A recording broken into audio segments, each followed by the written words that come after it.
கானாவூரின் கல்யாணத்தில் தான் தெய்வ மகன் தாமே புதுமை செய்தார்.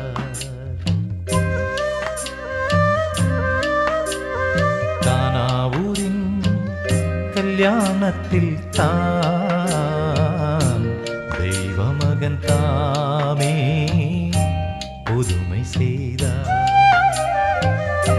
கண்டோரெல்லாம் அன்று வியந்து மகிழ இந்நாள் வரை தொடரும் அந்த மகிமை தெய்வ மகன் தாமே புதுமை செய்தார். கானாவூரின் கல்யாணத்தில் தான் தெய்வ மகன் தாமே புதுமை செய்தார்.